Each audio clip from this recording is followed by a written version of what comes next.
Well, I go back to 2017 when the witches rose up worldwide to curse President Trump on one day. And Boy. I went up to Estes Park to seek God for 5 days. Is there anything you want me to do about this? And I have a dream.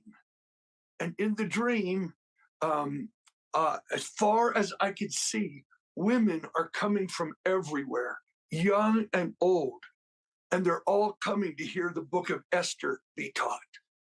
And in the dream, I'm the only man there with my prayer partner who gives me an ancient Bible, which I now know what it means, that I was being called to be a Mordecai for the very thing I'm looking at. The women coming, I was saying in the dream, this is a revival. It's an Esther revival. And in the dream, a woman stands up, starts to teach the book of Esther, and she says, and these two words in the book of Esther actually mean Nazgul, Nazgul.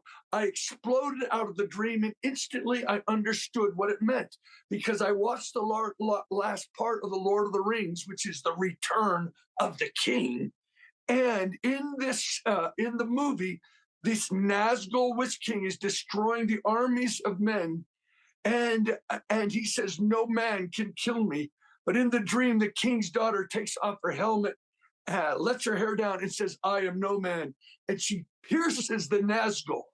I woke up and I knew the Lord was speaking. I am going to raise up a massive movement of Esthers that have authority over witchcraft of ideologies. The transgenderism movement, the whole LGBT, we cannot give up winning the battle over this. Bob Jones gave me a word of 100,000 LGBT saved and transformed by the power of God. And he said, Lou, that is your assignment to pray that in. The beginning of this year, I did a 40-day fast, season of fasting. Thanks, if you'll let me just share this because I'm so burning for this. And I said, Lord, if I'm your friend, give me the key to reach 100,000 LGBT, like you gave us the life tape revelation to stand in front of the Supreme Court and plead the blood in the dream. And so I said, Lord, give me a dream if I'm your friend. He said, he gave me a word, two words. The words were Delta factor exploded in me. I woke up out of the dream and I said, I know that's you, Lord, but I don't know what a Delta factor is. So please give me another dream and tell me that a Delta factor is.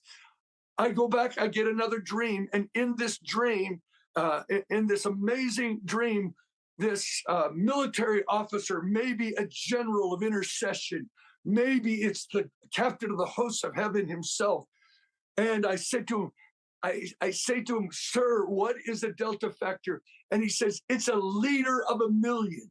And I knew because the Lord had given us this word of 1 million women are going to go to the mall and be singing. It'll be a last stand for America. And Jeremiah, you prophesied this. It'll be a last stand for America. And they'll come in the spirit of Jeremiah 9 and they'll cry out for their children. And God will save the Delta factor. So will save these children.